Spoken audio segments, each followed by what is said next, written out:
Hello, Giants fans, and welcome to your Wednesday edition of the Valentine's Views podcast here on Big Blue View Radio.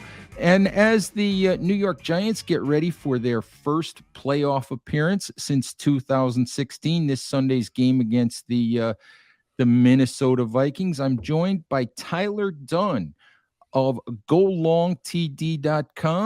Tyler's done some great work over the last year, some inside stories on the Giants, and thought we'd bring Tyler on, get to know him a little bit, and talk a little bit of New York Giants football. Tyler, how you doing?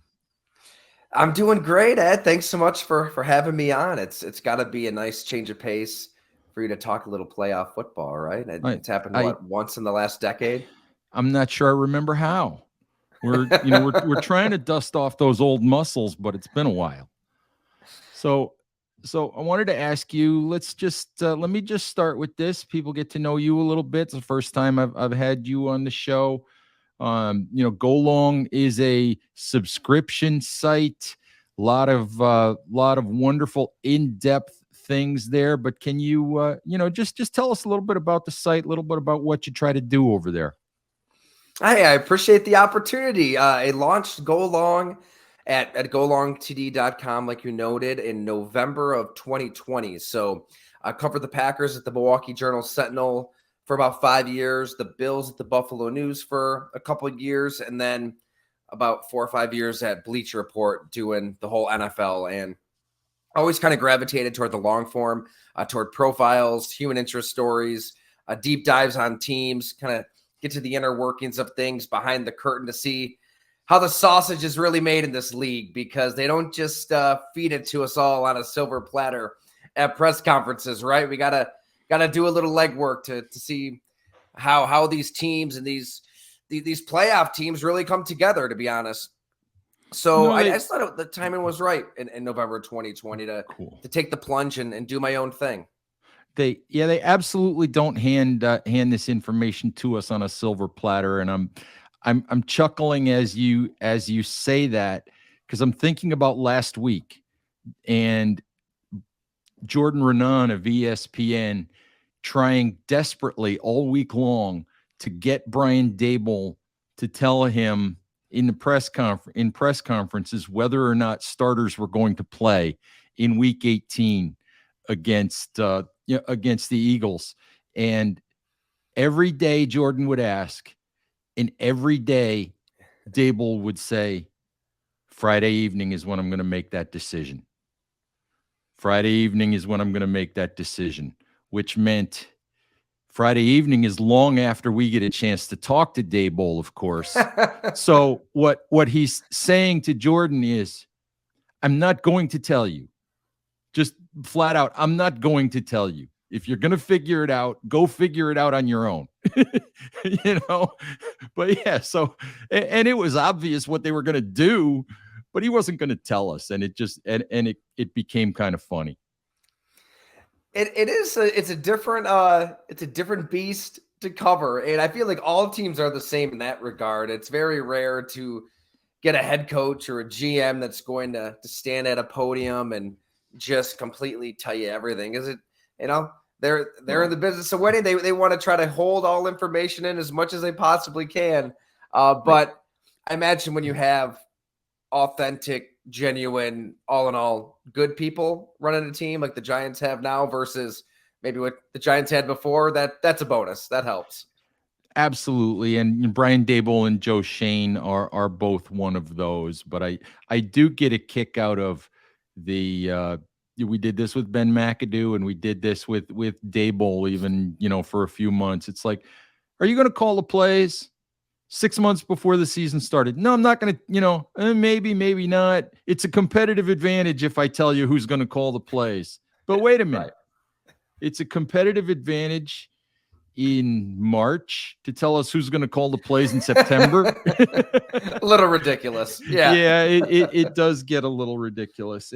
And hey, one of the big things I wanted to talk to you about, folks at Big Blue View saw my piece on Brian Daboll the other day, and how the Giants have sort of engineered this turnaround.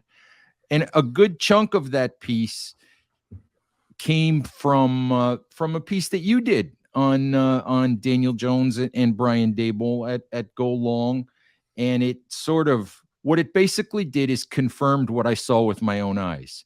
You had some information that Dable had intentionally made things difficult on Daniel Jones, that he wanted to do that to absolutely to test Daniel Jones. And Daboll didn't say that to us during the summer.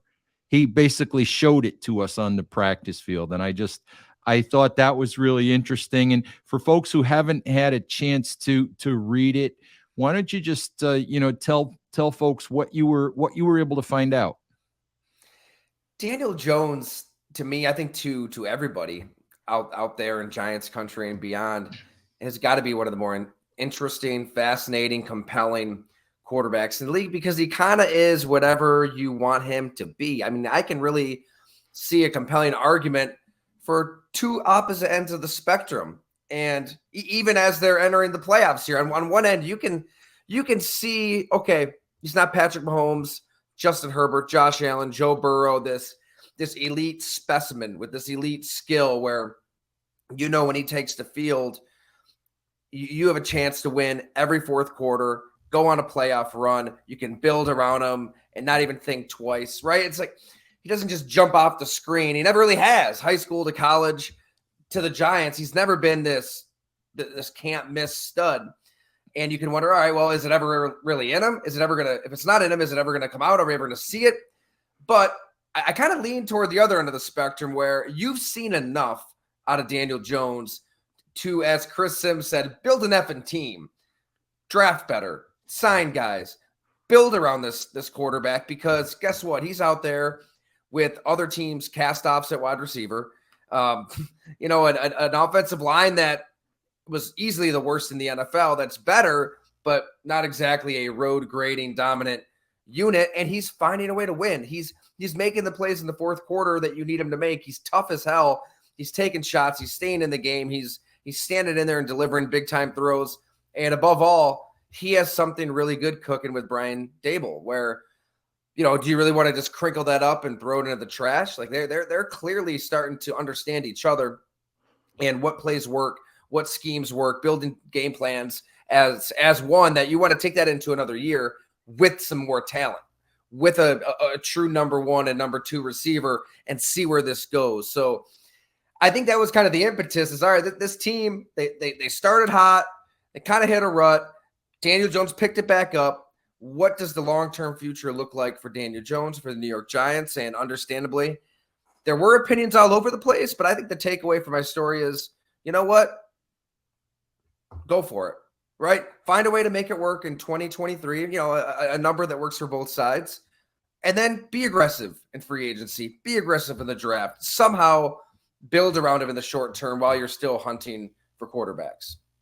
Yeah, and I thought it was interesting in your story, because one of the things that we saw in training camp and one of the things that we learned over time with Brian Dable was that he was intentionally making things difficult on the Giants offense.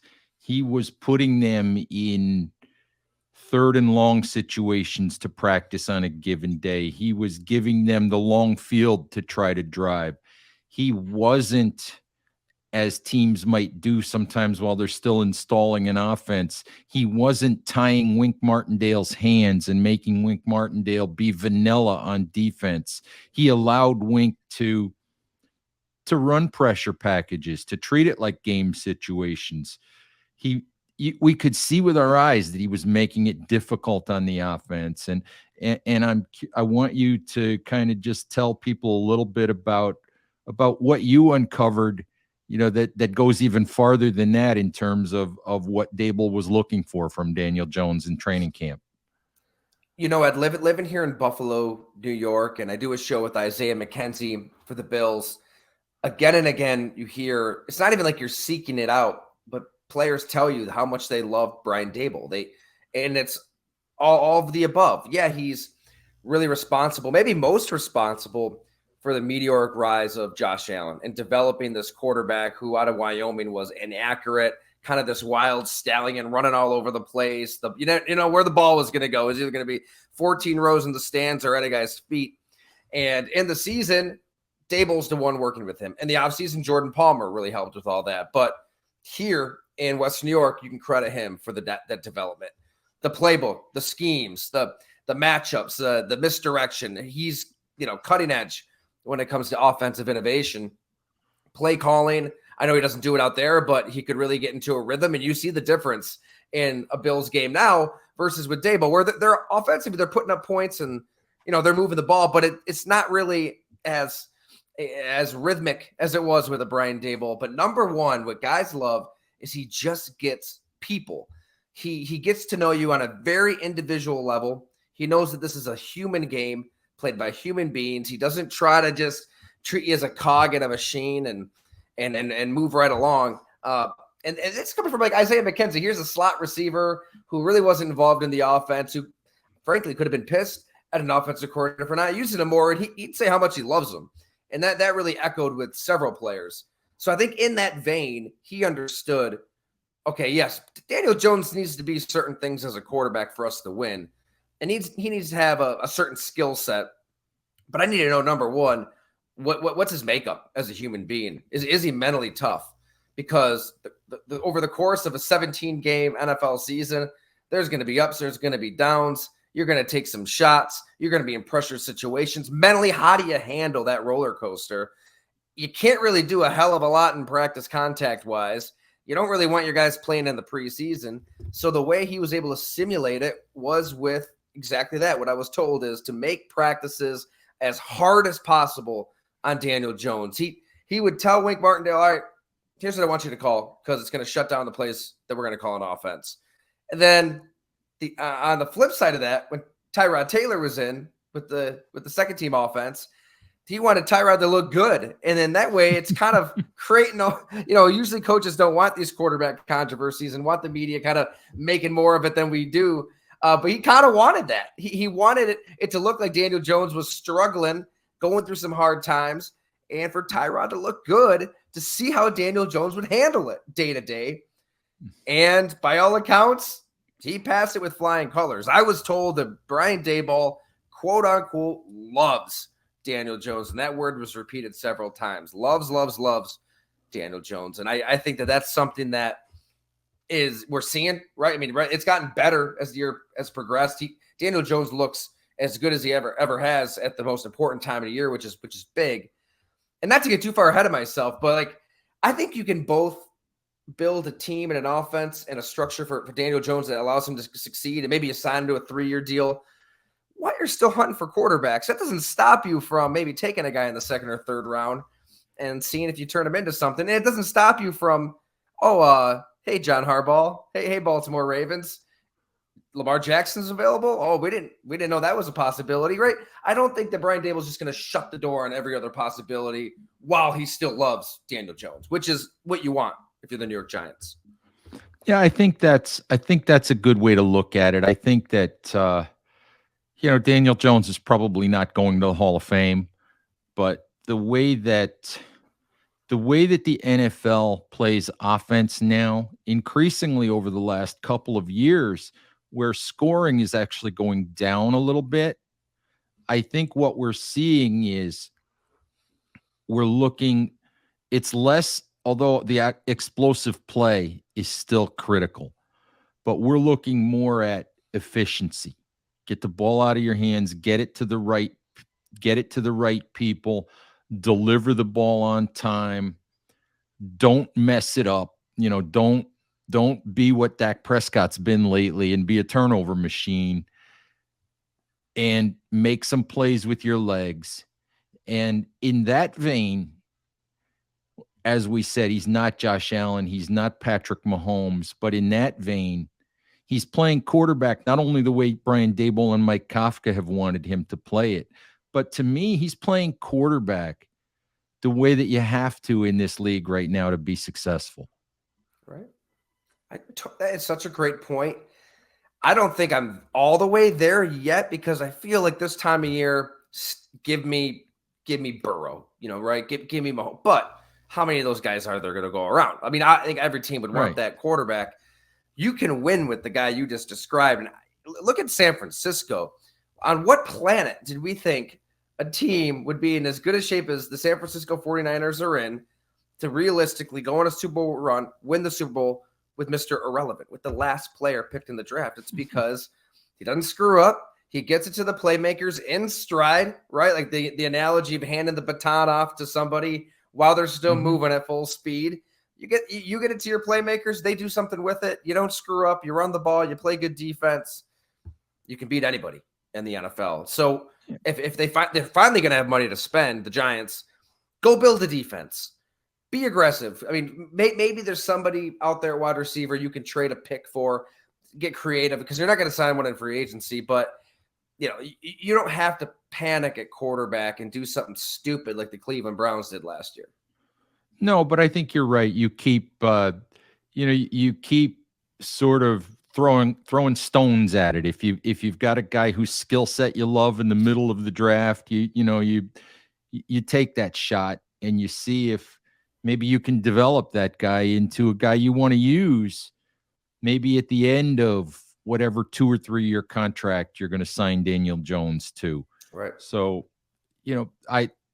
I'm all in favor of that approach, for the Giants here going forward. And hey, I wanted to ask you the other piece, really, when your work, I think, first became sort of known to myself, to Giants fans, was at the end of last season when you did basically what amounts to an expose, several parts, if I remember correctly, basically on the dysfunction in the Giants front office.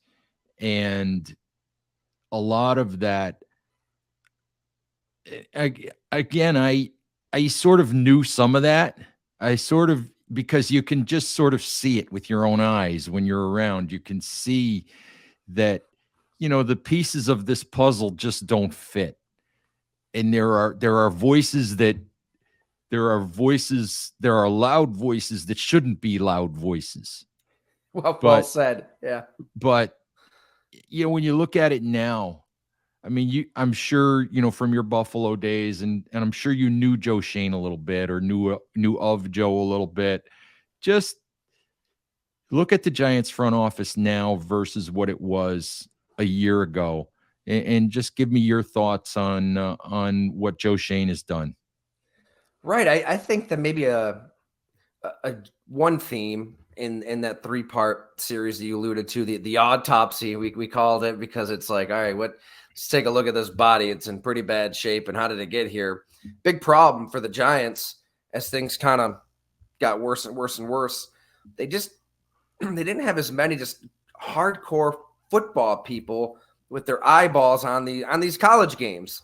And those people didn't have a big voice behind the scenes like they should have. And then you had a GM who didn't exactly inspire much confidence and collaboration, and kind of, didn't. Well, he had, as we said, he had the sign on the desk, right? Assholes need not apply. And as scouts told me, you're the biggest one in the room. So that's kind of the bigger problem. But within that, they kind of went this weird direction of, not relying on voices and scouts and personnel people who are at these games all the time. And with Joe Shane, you get somebody who, that's where he comes from, for better or worse. He's been living out of a Marriott most of his life. And it's kind of sad, to be honest, that so many of these coaches and GMs, like, they miss so much of what's important in life. Kids' games and birthdays, and you're at this random Big Ten or SEC game and you're missing family time. That's a conversation for another day. But the way the NFL is built, you need somebody who's dedicated and has that perspective in charge. And the Giants were very, very close to going a different direction and having a GM who, to call Kevin Abrams a salary cap guy, maybe a little extreme, but that's really his expertise, right? He didn't really come from this world that Joe Shane comes from. So it could have gone the wrong direction and fast, with Joe Judge assuming more power if they didn't absolutely hit rock bottom like they did that last month of the season. They hit rock bottom. You bring in Joe Shane. So not only does he have that experience of scouting so much, for so long, but he's young. He thinks outside of the box. He's not going to do what everybody's always done as a GM too. I think he can think forward and maybe take a chance or two. And he's lived that quarterback dream. I mean, this is a team that, hey, they could have taken Josh Rosen. That's what the fans wanted. That's what was proven. Josh Allen, Wyoming, was as far from a sure thing as you can get.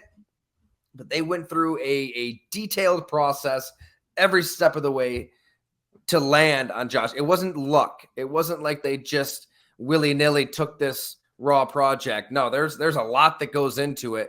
And I don't know. I mean, Daniel Jones has proven he deserves a contract extension, but that quarterback hunt, it never really stops. And they're always going to be on it. And you've got somebody in charge that has been through it, that's lived it, and hit a home run. Yeah, absolutely. And it's amazing to me. And I look at it as another reason why the Giants shouldn't just sort of push Daniel Jones aside. As you said, the quarterback hunt in the NFL never ends. But there are very few Patrick Mahomes and Joe Burrows and Aaron Rodgers in their primes. There's very few of those guys. There's a whole lot of Zach Wilsons and Josh Rosens and Jamarcus Russells and teams like the Washington Commanders that are a decent quarterback away from being a really good football team. And it's hard to throw away a guy who you're winning with, a guy who you're functioning with and seem to be growing with. But is it as amazing to you as it is to me how often the NFL misses on quarterbacks, how hard it is for NFL teams to seem to figure out what quarterback is the right one and what quarterback should go with which team and all of that stuff? It's amazing. I mean, I was just looking at the Jets and Zach Wilson, and when they took him on the NFL Network broadcast, I think it was Daniel Jeremiah in the moment. One of the announcers at NFL Network says, "You know what? He's cocky, but the Jets love that cockiness." It's like this trait that he had that ended up being his demise in year 2 and turned off teammates and how he lost the locker room was viewed as a strength by the team. I mean, these are people who spend their lives scouting and studying and meeting with and talking to these quarterbacks. So, God, that's why it just pays to have somebody in charge who knows what it's like to take the right guy and avoid the wrong guy. And Joe Shane, I think, is the right guy because he's lived it.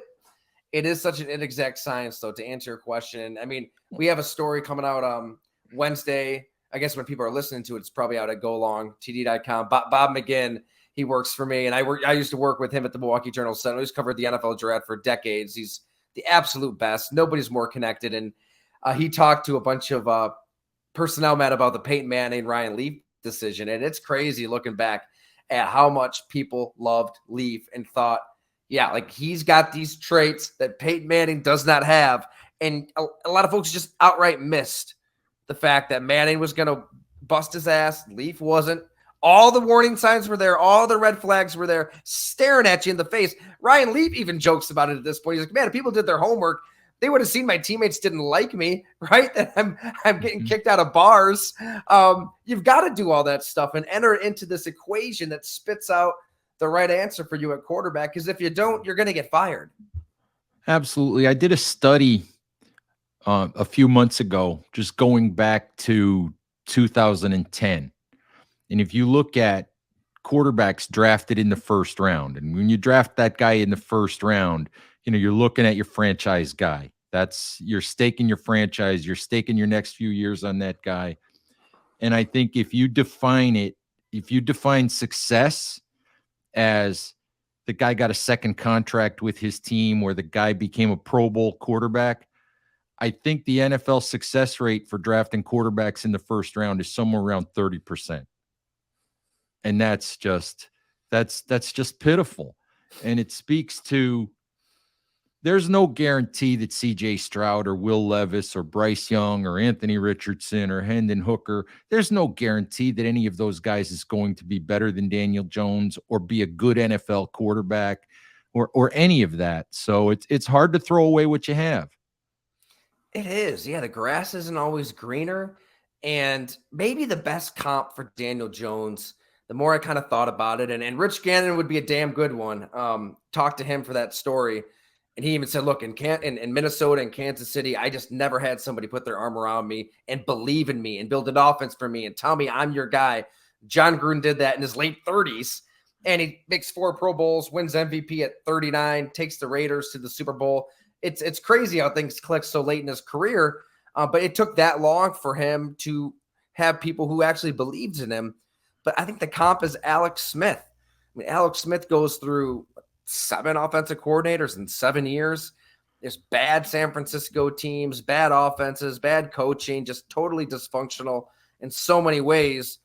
Finally gets John Harbaugh and wins with a defense, with a run game, with a scheme that takes advantage of his strengths. And even Harbaugh moves on. He goes with Colin Kaepernick, but I mean, he did it with Andy Reid in Kansas City, made a slew of Pro Bowls and made the playoffs and won a lot of games. He's not, supremely gifted physically.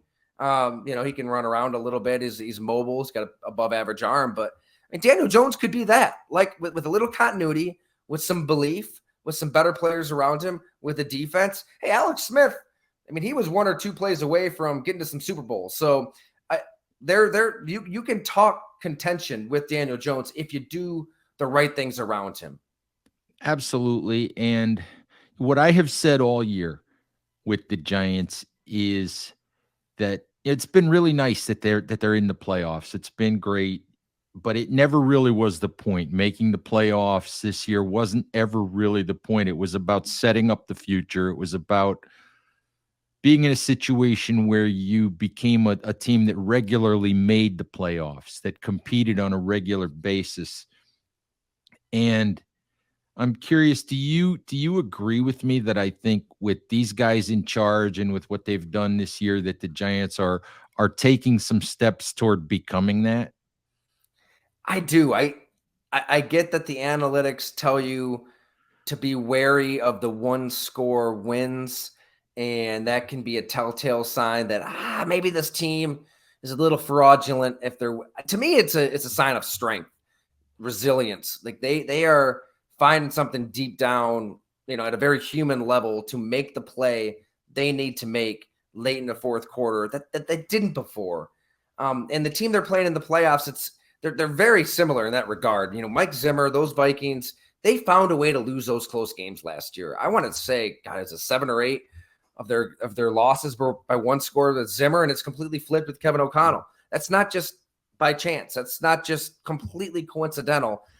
You need a mental toughness to play this game, and that mental toughness is going to help you make those plays late in the game and get you believing and expecting to make that play. I think the term Brian Daboll loves to use is, he wants, what is it? Just like, not mentally tough, like tough-minded people, I think he has said. I want tough-minded people in that moment. The Giants didn't have it before. They had a lot of fake tough guy stuff from Joe Judge, it seemed. Like, he talked tough. And hey, I took a hook, line, and sinker. I remember watching that first press conference thinking, I'm ready to run. It was never real, substantive. No. It was just kind of smoke and mirrors. It's real with Brian Daboll. He's authentic. I mean, he's not going to coddle these guys either. Like, I mean, Isaiah Hodgins, perfect example. We were just catching up a couple weeks ago, and he said, look, and he had Daboll in Buffalo, obviously. He said he's a people person. He's a player's coach. But if you screw up, he's going to let you know. He's going to call you out. He's going to tell you exactly what you screwed up on, but you appreciate that as a player. He's getting you answers to questions, and that's all guys want. Mm-hmm. So, to answer your question, I think as long as he's the head coach, as long as Shane is the GM, this quarterback decision is big. It's huge. But I do think that they've got the right people in charge to win over the long haul because they're outsiders, and that's what the Giants have always desperately needed, is somebody outside of that protected class of of people who have kind of been there one way or another, making decisions and thinking independently. Yeah, and it helps that they went and got people who had recently experienced winning and recently seen basically the whole scenario that the Giants are going through in rebuilding, because the Buffalo scenario prior to, Sean McDermott and Brandon Beane and all of that is very similar to where the Giants were entering this year. Right. And that's where I start to like second guess myself and thinking, okay, does this mean that they are going to give up on Daniel Jones and challenge themselves to get better? Because, I mean, Tyrod Taylor ended the 17-year playoff drought for the Bills. They won 9 games. And this is before Daboll arrived that first year with McDermott. Rick Dennison's the offensive coordinator. David Culley is the quarterback's coach. They've got nothing at receiver. I mean, like Deontay Thompson and Kelvin Benjamin at however much he weighed at that point of his career. Whatever was left of Charles Clay through all his injuries. LaShawn McCoy is on his last legs. They make the playoffs, and they could have talked themselves into, Tyrod, he takes care of the ball. We can win with defense. We can win with grit. But no, it was we are going to think big. We've got to get a franchise quarterback. We're willing to take 2 steps back to take 10 steps forward. And so they traded assets. They moved up in the draft. They still found a way to move up and take Josh Allen, in large part because they had the extra first from trading out of the Mahomes pick. But the Giants don't have the luxury of that kind of draft capital. But they were willing to go 6-10 in 2018 to then make the playoffs the year after that and become a Super Bowl contender with Josh Allen. So I do wonder, like, if there is one of these quarterbacks, and I'm sure they've got boots on the ground looking at all these quarterbacks and getting to know them in every possible way. They absolutely love one of these guys. Are they going to aggressively chase that player and say to Daniel Jones, okay, we like you for this year, but we don't love you for the next 2, 3, 4 years? That is kind of still in the back of my head because of what they went through in Buffalo.